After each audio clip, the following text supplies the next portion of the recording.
Indian Railway wants to grow faster, but they cannot grow without it. And that's why Indian Railway has ordered 9,600 crore worth of Kavach orders to just three players.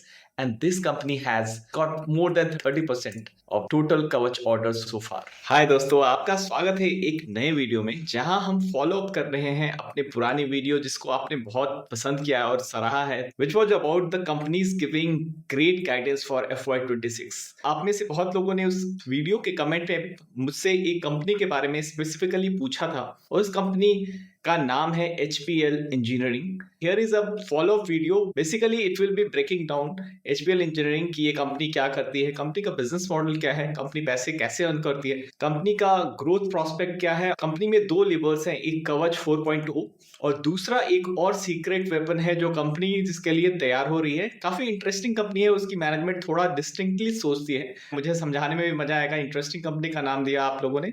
670 के आसपास जब ये company की share price थी तब मैंने इसमें investment की थी। That has been a good investment so far and I am staying put on this company despite ये कंपनी के शेयर प्राइसेस काफी क्रैश हुए हैं। तो we will discuss why the prices have gone down. Before we go on there, एक mental model मैं आपके साथ शेयर करना चाहता हूं। जब जनरली हम ग्रोथ इन्वेस्टिंग की बात करते हैं तो हमें गाइडेंस को इंपॉर्टेंस देना चाहिए, बिकॉज कंपनीज को थोड़ा सा तो पता है हमसे ज्यादा, और मैनेजमेंट अगर गाइडेंस देती है तो वो शायद कहीं ना कहीं सही होने के चांसेस होते हैं। बट जब भी कोई छत पे खड़े होकर के चिल्लाता है कि मैं 50% ग्रो करने वाला हूं, तो he doesn't just attract the investor, he also attracts competition. So अगर आप एक मोटेड बिजनेस में हैं, मोट यानी ट्रेंच, यानी आप एक ऐसे किले में सवार हैं जहां पे कोई आप पे अटैक नहीं कर सकता है, then it makes sense talking about your guidance. इसीलिए किसी भी कंपनी का मोट, उसका एक सस्टेनेबल कॉम्पिटिटिव एडवांटेज होता है which can not be matched by the competitor. उसे ही हम मोट कहते हैं। तो उसे कैलकुलेट करने के लिए वॉरेन बफेट ने एक बहुत ही शानदार तरीका बताया हुआ है। तो उसके बेसिस पे एक एक्सेल टेम्पलेट बना रखा है जो साधन कवच का ही हिस्सा है, और उसे मैं मोट कैलकुलेटर बोलता हूं। तो ये साधन मोट कैलकुलेटर में 9 पैरामीटर होते हैं। उन 9 पैरामीटर्स के बेसिस पे हम डिसाइड कर पाते हैं कि whether this company enjoys a sustainable competitive advantage और नॉट। सो इस पैरामीटर पे HPL का स्कोर ठीक ठाक है। आपके साथ ये जब डिटेल एनालिसिस हम शेयर कर रहे हैं, so we will also talk about why HPL enjoys such moat. जो कंपनियां इंस्टीट्यूशनल कवरेज के बाहर हैं उनको हम लोग अपने चैनल पे कवर करते हैं। उस कंपनी के फाइनेंशियल्स को हम लोग डिकोड करते हैं, जैसा हमने पिछले वीडियो में 2-3 कंपनीज के बारे में बात की थी। उसके पहले भी हम लोगों ने बहुत सारे इंटरेस्टिंग बिजनेसेस को आपको बताया है, और वो बहुत सारी कंपनियां कौन कौन नहीं भी करती हैं उनके बारे में भी हमारी बातें होती है इस चैनल पे। हम रिसर्च करते हैं, कंपनियों के एनुअल रिपोर्ट को पढ़ते हैं, और उसके बाद उस पे जो चीजें हमें अच्छी लगती हैं जो कि एक सस्टेनेबल कॉम्पिटिटिव एडवांटेज में कन्वर्ट हो सकती हैं, वो हम जरूर आपके साथ शेयर करते हैं। चाहे वो शिवालिक बायोमेटल हो, चाहे वो शक्ति पंप हो, चाहे वो जेन टेक्नोलॉजी हो। हम लोगों ने आधे आधे घंटे के वीडियो आज से 2 साल 3 साल पहले बनाए हैं इन स्टॉक्स पे, जब ये स्टॉक्स एक हाउस होल्ड नेम नहीं बने थे। If you want to stay ahead in the market, hit the subscribe button and turn on the bell notification right now. HPL engineering limited, इसकी बिजनेस एनालिसिस हम करेंगे। अभी तक हम लोगों ने इसके फाइनेंशियल एनालिसिस पे बात की थी पिछले वीडियो में। Today let's talk about H1 FY26 के रिजल्ट्स में कैसा हुआ। ये कंपनी कॉल नहीं करती है, बट ये AGM करती है, एनुअल जनरल मीटिंग जिसे बोलते हैं। उसकी ट्रांसक्रिप्ट कंपनी ने अपलोड की जो काफ़ी इंसाइटफुल थी। तो उस डॉक्यूमेंट को पढ़ने के बाद हमें कंपनी की स्ट्रैटेजिक गाइडेंस के बारे में पता चला, जो हम यहाँ पे शेयर करेंगे। HPL is basically a leading manufacturer of specialized batteries and electronics for critical applications. It was founded in 1986। पहले इस कंपनी का नाम HPL पावर सिस्टम था, जो अब बदल करके HPL इंजीनियरिंग लिमिटेड हो गई। They have 7 manufacturing units, 22 offices across India and operations in around 60 countries. So that shows कि कंपनी में दम है कि वो 60 कंट्रीज में इस कंपनी के प्रोडक्ट बेचे जाते हैं। Their main clientele is into defence, army, navy, air force, तीनों डिफेंस की बॉडीज इनके क्लाइंट हैं। इंडियन रेलवे पोर्ट मार्केट को भी ये कैटर करती है। तो कंपनी 3 सेगमेंट में ऑपरेट करती है। सबसे बड़ा सेगमेंट है जो FY25 के नंबर के बेसिस पे हमने रेवेन्यू का निकाला हुआ है। 72% of revenue comes from industrial batteries, 15% electronics से आता है, जहाँ पे लार्जली कवच और रेलवे सेफ्टी सिस्टम्स के ऑर्डर आते हैं। And third leg is defence and aviation, जो कि एक हाई मार्जिन सेगमेंट है, and it commands around 12% of revenue. Company का एवोल्यूशन कैसे हुआ है, पहले एक इंडस्ट्रियल बैटरीज बनाने वाली कंपनी थी, अभी भी एक कैश क्रॉप बिजनेस है, अभी भी बहुत majority of revenue coming from there. फिर इन्होंने इलेक्ट्रॉनिक्स में फोरे किया। इलेक्ट्रॉनिक्स में उनका जो मेन जो प्रोडक्ट है वो है कवच, जो इंडियन रेलवे क्लाइंटेल है। तो कवच उनका अभी सुपरहिट प्रोडक्ट है, बट इनका फ्यूचर जो है वो डिफेंस और एविएशन में लाई कर रहा है। वो क्यों? क्योंकि ये एक अभी करेंटली हाई मार्जिन बिजनेस है और इसमें ये इलेक्ट्रॉनिक फ्यूज बनाते हैं, जो कि एक बहुत बड़ा टैम है इस बिजनेस का। इस पर हम लोग चर्चा करेंगे। सो कंपनी हैज 3 बिजनेसेस और वो तीनों एक्चुअली उसमें टोटल 9 सब बिजनेसेस है। दीज 3 बिजनेसेस हैज 9 सब सेगमेंट्स। तो सेगमेंट के अंदर सेगमेंट है और उन सबको लेकर के कंपनी आगे बढ़ रही है। और कंपनी की जो स्ट्रैटेजिक विजन ये है कि इन 9 बिजनेसेस के 9 सीईओ होंगे जो बोर्ड को रिपोर्ट करेंगे। सो company is now shifting from a single product company to multiple product company, और वो रेवेन्यू में भी दिख रहे हैं, जो कि अभी आप देख सकते हैं 70% still is coming from the largest business FY25 में। बट FY26 H1 के नंबर देखें या फुल ईयर भी जब आएगा तो इलेक्ट्रॉनिक्स का contribution is going to be almost 40-50%। सो ये दूसरी लाइन ऑफ बिजनेस जो है वो नेक्स्ट 2-3 ईयर्स में ड्राइव करने वाली है। और उसके बाद इन तीनों में सबसे फास्ट ग्रो करने वाली बिजनेस होगी वो डिफेंस एंड एविएशन होगी। सो अगर हम सेगमेंट वाइज बात करें तो इंडस्ट्रियल बैटरीज जो है वो 1400 करोड़ की टोटल रेवेन्यू कंट्रीब्यूट करता है। Electronics revenue is around 282 crore और डिफेंस एविएशन की रेवेन्यू 227 करोड़। तो ज्योग्राफिकल मिक्स वाइज 23% एक्सपोर्ट करती है, but 76% of revenue comes from Indian market. Total revenues roughly around 2000 crore. Over the last few years, I've taught hundreds of students the real fundamental behind successful long-term investing. And trust me, anyone can learn it with the right guidance. If you want to join the upcoming Sadhan Mentorship Batch and learn investing in a simple, structured, practical way, then the link to register is there in the description and is also there in the pinned comment. इसमें सबसे पहले जो business segment 1 है industrial batteries का, it serves critical infrastructure sectors such as railway, power, telecommunication and industrial sector. Largely telecommunication, because इनका जो सबसे पुराना प्रोडक्ट है lead acid batteries which powers railway lighting and EC coaches, data centre जो अभी भी growth area है, and defence vehicle जहाँ पे भी एक बहुत ही सेफ इनकॉरिजिबल पावर सिस्टम की रिक्वायरमेंट होती है। तो ये कंपनी का नाम पहले से इसलिए पावर सिस्टम था because they were supplier of emergency power system, जिसे UPS भी कहते हैं, uninterrupted power supply. Now this business is strategically shifting from telecom to railway and metro applications which will drive the growth. So Indian railway coach lighting systems में ये use होता है, but इसमें एक चेंज होने वाला है, जो lead acids will be phased out and it will pave way to lithium acid. Since इस कंपनी की मेन क्लाइंटेल जो है वो रेलवे है, तो रेलवे के जो हाई मार्जिन प्रोडक्ट हैं वो वंदे भारत में आ रहे हैं, वहाँ पे लिथियम आयन बैटरी सप्लाई करने के लिए ये कंपनी प्रयास करती है। और लिथियम आयन बैटरी का बिजनेस जो है बहुत अट्रैक्टिव बिजनेस नहीं है एज पर मैनेजमेंट, बिकॉज उसमें कमोडिटाइज है, चाइना से बहुत सारी चीज़ें आती हैं। और उसमें जो स्पेशलाइज लिथियम आयन बैटरीज हैं जो एडवांस टेक्नोलॉजीज यूज़ कर रही हैं for their customers like modern railway applications, तो वहाँ पे वो प्रेजेंट है एंड डिफेंस ग्रेड स्पेसिफिकेशंस पे वो काम करते हैं। तो ये कंपनी काफ़ी रिसर्च करती है, 15 साल तक रिसर्च करती है और उसके बाद वो उसको प्रॉफिटेबल करती है। जैसे कवच पे भी उन्होंने 2005 से काम करना शुरू किया था, 2020 में वो प्रोडक्ट अप्रूव हुआ और 2025 में जाके उन्हें बल्क ऑर्डर मिले हैं पहली बार। सो एक लंबी जर्नी को ये कंपनी ट्रैवल करती है अपने प्रोडक्ट से थ्रू। इस लाइन ऑफ बिजनेस में एक निकल कैडमियम बैटरीज का भी सेगमेंट है, जो कि स्लाइटली हाई मार्जिन अभी चल रहा है, बट मार्जिन कंपनी ने गाइड किया है। It is a mature product, they are serving to oil and gas pipeline manufacturers, power substations, and there is export growth in Middle East and Europe. ऐसा long cycle life है and basically build for harsh climate and the positioning is premium in global market. Let's talk about the third business which is electronic segment, जो 29% of revenue को represent करता है। This is led by कवच। तो कवच system क्या है? ये एक indigenously developed train collision avoidance technology है, जिसे TCAS कहते थे शुरुआत में, बट इसका नाम हिंदी नाम कवच ज़्यादा पॉपुलर है। HPL was the first OEM certified for कवच 4.0 specification, which is the most advanced specification, providing automatic train protection across the network. So India में पिछले 4 सालों में बहुत सारे एक्सीडेंट ऐसे हुए जिसमें कि कभी कभी फ्रेट ट्रेन आकर के रुकी हुई पैसेंजर ट्रेन से टकरा गई, तो उसके कारण बहुत सारे लोगों की जानें गई हैं। उसको अवॉइड करने के लिए रेलवे का विजन है कि कवच को अप्लाई किया जाए। इसके अलावा एक एडवांस उनकी विश लिस्ट में एक दूसरा आइटम भी है जिसे ट्रेन मैनेजमेंट सिस्टम कहते हैं। अभी इंडिया में वो बहुत ही अर्ली स्टेज में है। 6 जगह पे ट्रेन मैनेजमेंट सिस्टम इंस्टॉल हुए हैं, उसमें से 4 HVL ने इंस्टॉल किए हैं। ऑल्सो इलेक्ट्रॉनिक सिस्टम का एक की एरिया ईवी से लिंक्ड है, क्योंकि electric truck specially more than 35 ton truckers like 35 to 55 ton के जो ट्रक होते हैं, उसमें कंपनी ने आइडेंटिफाई किया कि वहाँ पे एक अच्छा मार्जिन मिल सकता है, और वहाँ पे they are seeing that the EV story will be played of really well. को कैटर करने के लिए this company is targeting some product which will be launched in FY27.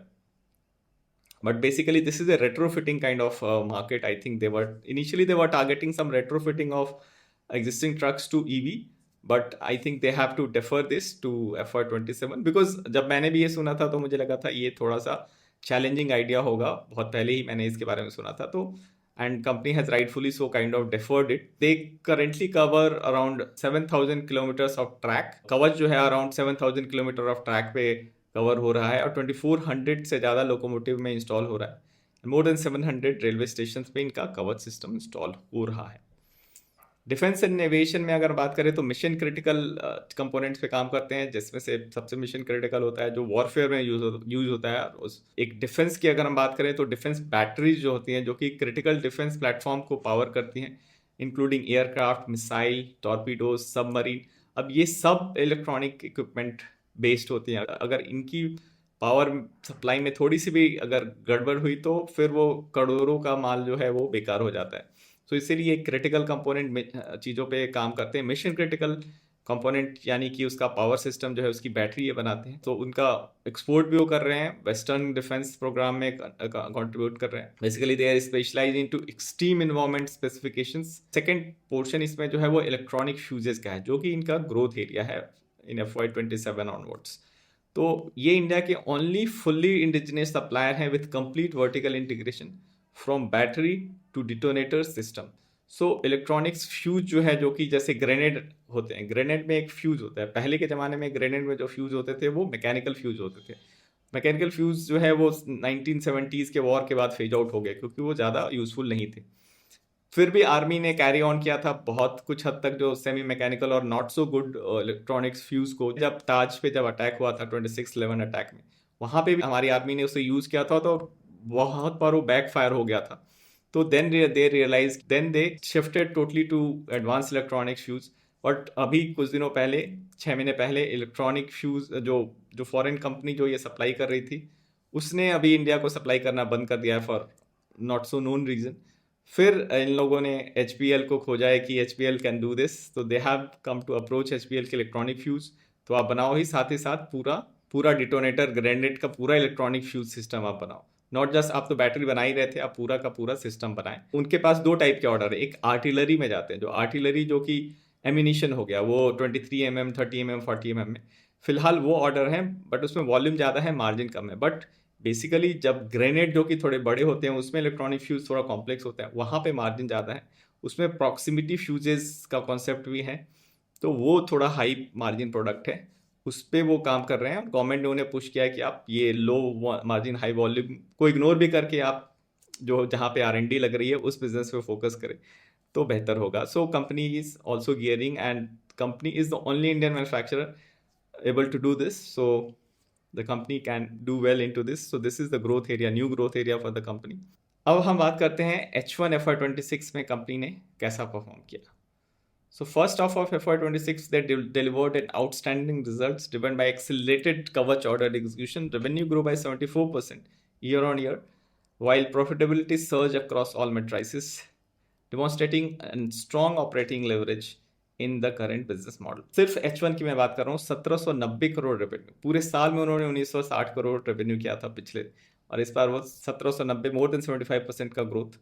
522 crore PAT, which is more than triple of their H1 FY25 PAT. Q2 FY26 was a breaking quarter for them because इस कंपनी ने highest revenue receive किया 1203 crore against 520 crore in Q2 FY25। PAT 382 crore का, which is nearly more than 4 times, and driven by peak Kavach order execution and delivery timing. Management का guidance है कि ये repeat नहीं होने वाला है, So Q2 was exceptional performance. It's a very conservative management. That's what I like this management. And it reflects concentrated order delivery and is unlikely to repeat in this magnitude on a quarterly basis. But उन्होंने ये भी नहीं कहा कि ये one time था. इन्होंने बोला कि ये quarter was one time but on a may be on a yearly basis this will do well. तो सेगमेंट वाइज अगर हम H1 की बात करें तो electronic segment contributed 54%, which was led by the Kavach order, and industrial batteries went down to 40%. Basically steady growth trajectory supported by expanding railway electrification इनको support कर रहा है. Metro expansion and growing defense application. So this is a stable margin with volume growth वाला segment है. Defense and aviation में जो revenue थी वो बहुत ही कम थी. Basically they are building up pipeline for FY28.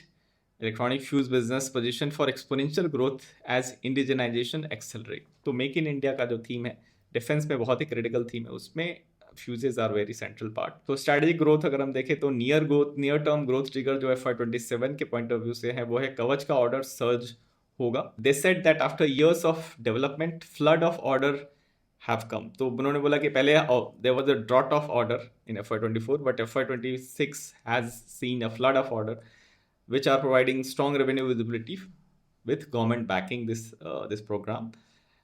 They have given a guidance of 3000 crore. तो अगर हम पिछले साल 2000 करोड़ से 3000 करोड़ का गाइडेंस, so more than 50% का ग्रोथ गाइडेंस FY26 का में ही उन्होंने बोला है, जो कि एक नए ऑर्बिट की तरफ हिंट कर रहा है. And they have a multi-year order book which gives a multi-year visibility for revenue. Medium term की बात करें हम FY28 तक तो electronic fuse will scale up.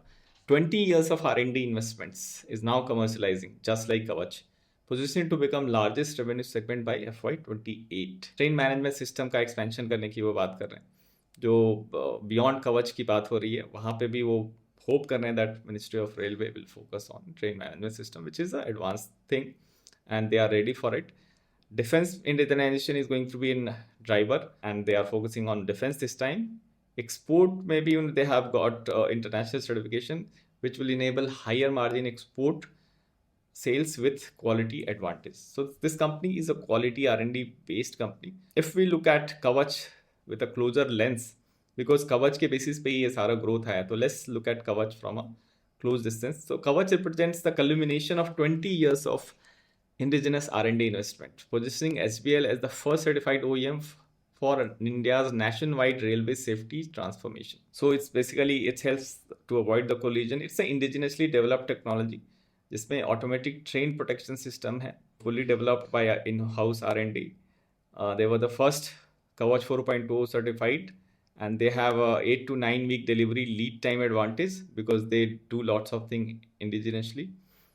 Deployment scale is that they currently have more than 6,900 kilometers of track, 2,400 locomotives and 700 stations. Total Indian Railway targets is 19,000 kilometer deployment, creating years of growth runway. Market opportunity पे हम और बात करेंगे because Kavach is going to be a big thing. So अगर हम पूरी market opportunity को थोड़ा सा अपने साधन स्टाइल में एनालाइज करें तो इंडिया में 3 एजेंसी हैं जिसने अभी तक कवच ऑर्डर दिया है. एक Chittaranjan locomotive works, second is ICW, third is PLW. तो CLW ने 7,000 लोको फ्लीट्स का टेंडर फ्लोट किया. जो ऑर्डर साइज वॉज 5,600 करोड़, जिसमें से 1,522 करोड़ का ऑर्डर जो है HPL को मिला है. फिर ICF और BLW ने भी 10,000 लोको फीट ऑर्डर किए हैं. 1,900 करोड़ का ऑर्डर है ICF के पास और 2,100 करोड़ का ऑर्डर जो है वो BLW के पास है. टोटल 9,600 करोड़ का ऑर्डर बुक है. उसमें से 3,800 crore to 4,000 crore is HPL share, which is good 30% because they are only 3 are approved for Kavach, Medha, HPL and Karnex. Karnex जो है उसको सिर्फ Kavach 3.2 का अप्रूवल मिला है. सो HPL का मार्केट शेयर कुड भी 25 to 30%. और ये 3 टाइप के ऑर्डर होते हैं, एक ट्रैक साइड पे कवच लगाने का, दूसरा लोको में लगाने का और तीसरा अपग्रेड करने का. तो ये 4,000 का ऑर्डर है ये तीनों को मिला करके, और ये वाला पूरा जो ऑर्डर है ये सिर्फ और सिर्फ लोको का है शायद. साइड में और भी है, सो टाइम इज स्लाइटली बिगर, तो उसमें रफली 30% का से ज़्यादा का ऑर्डर इनके पास है. It is to be executed largely over next 2 to 3 years. So FY26 to 28 revenues are constrained more by execution capacity than by demand. So demand की कमी नहीं है, execution has to be there. तो execution तो इस साल बहुत ही अच्छा हुआ है. Q1 में 180 करोड़ किया था इलेक्ट्रॉनिक्स में जो कवच उसमें आ रहा है, उसमें 180 में 89 करोड़ का प्रॉफिट था, which is more than 50% EBIT margin. फिर 793 करोड़ का क्या, उसमें 461 करोड़ का प्रॉफिट, अगेन 50% का profit margin. So over 45-50% EBIT margin growth यहाँ पे देखने को मिल रहा है। दिस इज रफली इन टोटो, रफली उन्होंने 900 करोड़ का बिजनेस कर लिया है इन कवच। उसके पहले जो थे वो उतना ज़्यादा ऑर्डर नहीं था। So Kavach is adding to the execution, so that's good. Electronic fuse जो है वो डिफेंस गेम चेंजर हो सकता है कंपनी के लिए। इलेक्ट्रॉनिक फ्यूज बिजनेस जो है एक बहुत बड़ी अपॉर्चुनिटी है। अगर हम पूरा अगर साइकिल देखें तो इन्होंने मोनोपोली क्रिएट किया हुआ है। They are the fully indigenously electronic fuse supplier in India with complete technology ownership. They have done the R&D 20 years ago. Development cycle अभी phase out होगा और इसमें अभी प्रोडक्ट प्रॉफिट की तरफ ही मूव करेंगे in next 1-2 years. 100% vertically integrated, full integration from battery to detonator. They are participating in all defense RFIs across multiple ammunition type. Product portfolio में जो fuses हैं उनका फिर दूसरा advanced system है, proximity fuse, rocket fuse. And strategic advantage is that they make complex products, requires precision electronics, reliable power system, and extreme environment testing.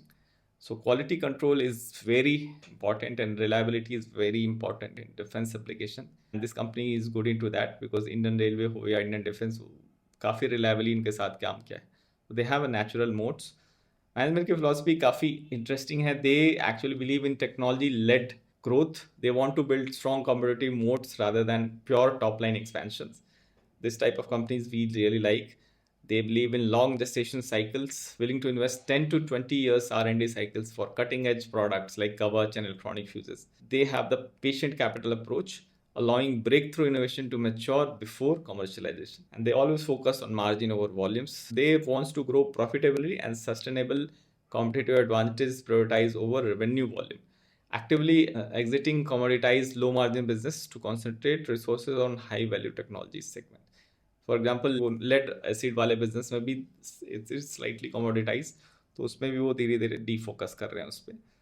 And उनका जो strategic vision है that they want to build business that competitors cannot easily replicate.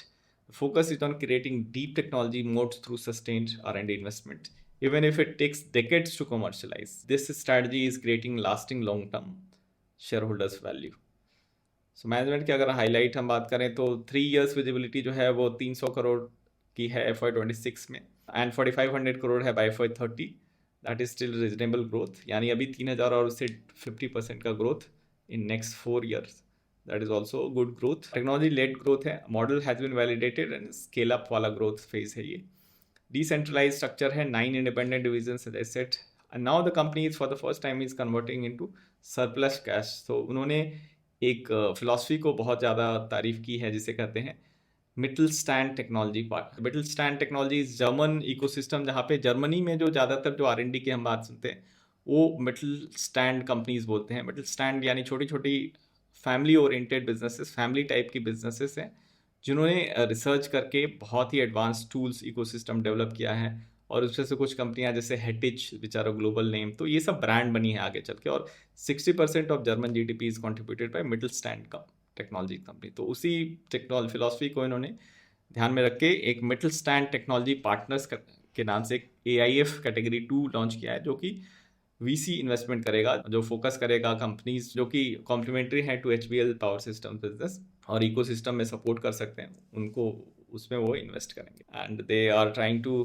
give 30% dividend. They are trying to make decentralization structured with 9 independent divisions, building durable organization beyond current leadership tenure. So sustainability is not a question.